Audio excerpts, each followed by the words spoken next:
Welcome once again to Lehto's Law. Here's Steve Lehto. The rental car company Hertz, of course, is a train wreck. So whenever you hear that some rental car company did something bad, you go, oh, Hertz. Must be Hertz.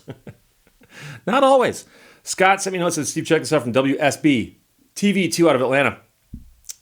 Man says Avis charged him $4,000 on a less than $300 car rental. It said, quote, just stealing money.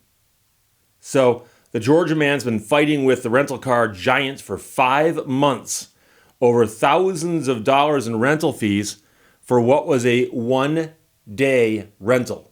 The man rented a car for 1 day. They billed him for $4,000. Avis claimed he kept the car 10 days longer than he agreed to. They're saying, no, we're charging him for the full 10-day rental.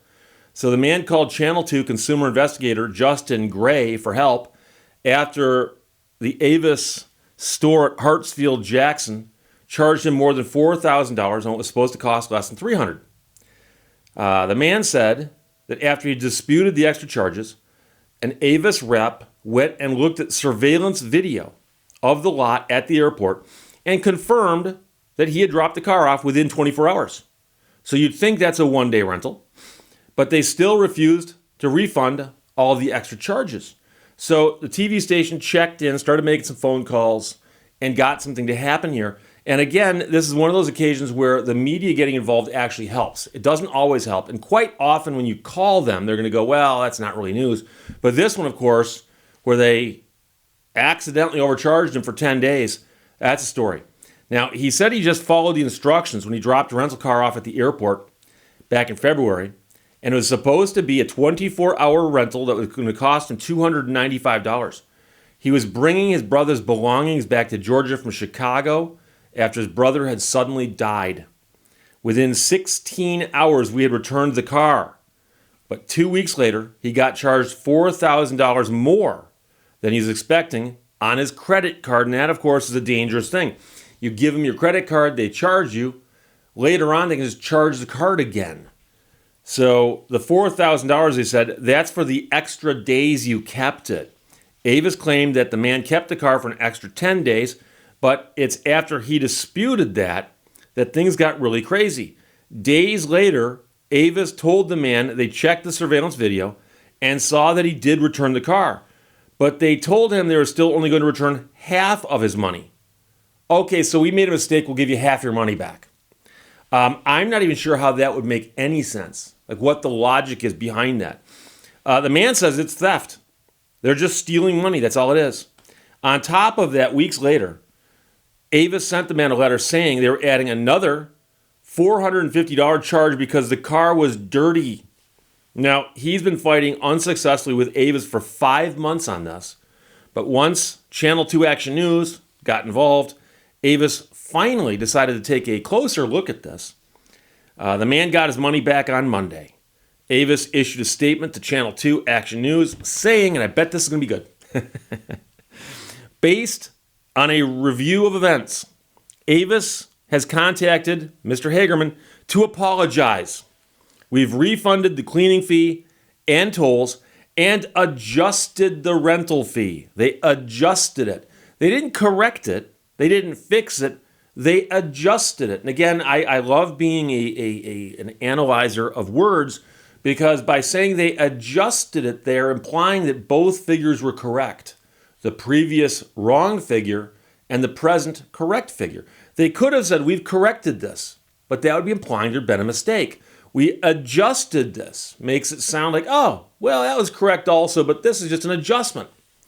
Vice president at the company called the man promising to pay back everything, including the interest on his credit card. So they actually will make him whole in that sense. The man said this has been so frustrating because while dealing with a family tragedy that he'd rented the car for, he had to spend 5 months battling Avis. Now, I can tell you I've rented cars on several occasions. I've mentioned this before. I'm not advertising for them, but I've often used Enterprise. I've never had a problem with Enterprise. I can tell you I had a weird issue, and I think it was an Enterprise car, but I'm not sure. I went to Tulsa, and I spoke there about the Italian Hall disaster, and it's kind of a convoluted story, but I spoke in Tulsa, and I rented a car whilst I was there. And I was going on an exit ramp to get off the freeway and miscalculated something and actually ran my car tires over the curb. And the curb there is just this jagged, sharply angled concrete. And it just destroyed the tire of the car. I mean, I drifted over. I immediately, all of a sudden you hear this, and I immediately pulled off the road. And I'm like, oh my gosh. So I realized I've destroyed the tire. The tire is destroyed. Now, I'm looking at this roadway and I'm like, wow, that's ridiculous. So I called a tow truck, and I'm thinking to myself, this is a rental car, you know? So when the tow truck driver showed up, I go, dude, what's with that curb? He goes, oh, I get this call all day long, 7 days a week. There's just a couple of these ramps that have got this curve, and it's, for whatever reason, they just destroy tires. But that's how things are in Tulsa, apparently. So I had the car taken to a shop, but I called the rental car company, and I think it was Enterprise, but I could be wrong. And I called them and said, hey, I just got a flat tire, and I think the tire's destroyed. What should I do? And they said, you need to have the tire fixed. And if the tire's destroyed, you're going to have to replace the tire. I've never done anything that elaborate with a rental car before. So I actually took it to a tire place, and I found a tire place that was open on a Sunday. And I remember calling around going, can I find a tire place open on a Sunday? I found a tire place open on a Sunday. And I slapped a new tire on the car, and then when I picked the car up, they had told me when to drop the car off. And they also said, we don't always open that early. So the guy showed me where there's a corner of the parking lot, and it was in one of the decks at the airport. And I guess they've got a little booth in there or something. But he goes, bring the car in, park it in one of these spaces here, and then take the keys over and put them in the drop box. Make sure you get your stuff out of the car first. But put the keys in the drop box, and you're good.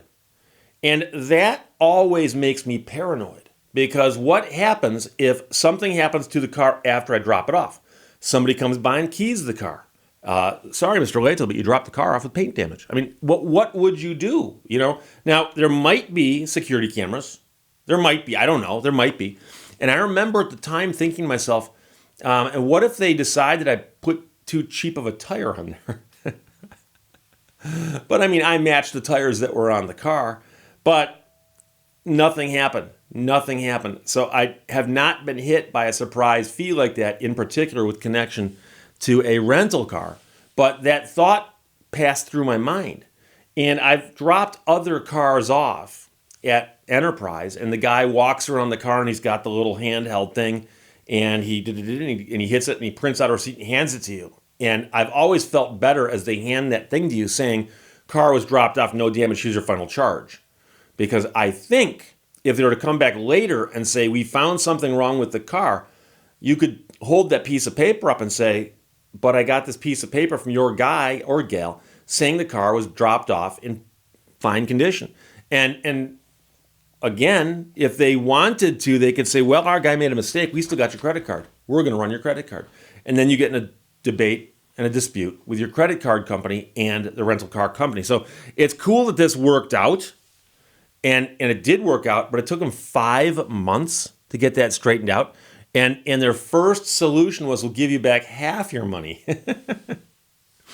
If he's entitled to money, he's either entitled to all of it, or he's not entitled to it, in which case you would get zero. You get nothing. So the point is, they offer him half. It sounds like they're settling a disputed claim, which shouldn't have been disputed because they had video footage of him dropping the car off. So it's a crazy story. But if nothing else, it's just a break from ripping on Hertz all day long. You get to rip on Avis for a few minutes. So there you go. Just stealing money. Man says Avis charged him $4,000 on a less than $300 car rental from WSB TV2. And Scott sent it. Thanks a lot. But you got to give a shout out to people. Channel 2 consumer investigator Justin Gray. Because he saw this and thought, that's a good story. And I can step in and do some good. And it is the involvement of the TV station that got Avis to go, oops, maybe we made a mistake. Questions or comments, put them below. Let's talk to you later. Bye-bye. Thank you for watching Lehto's Law. Life is a journey to an unknown destination from which the traveler never returns.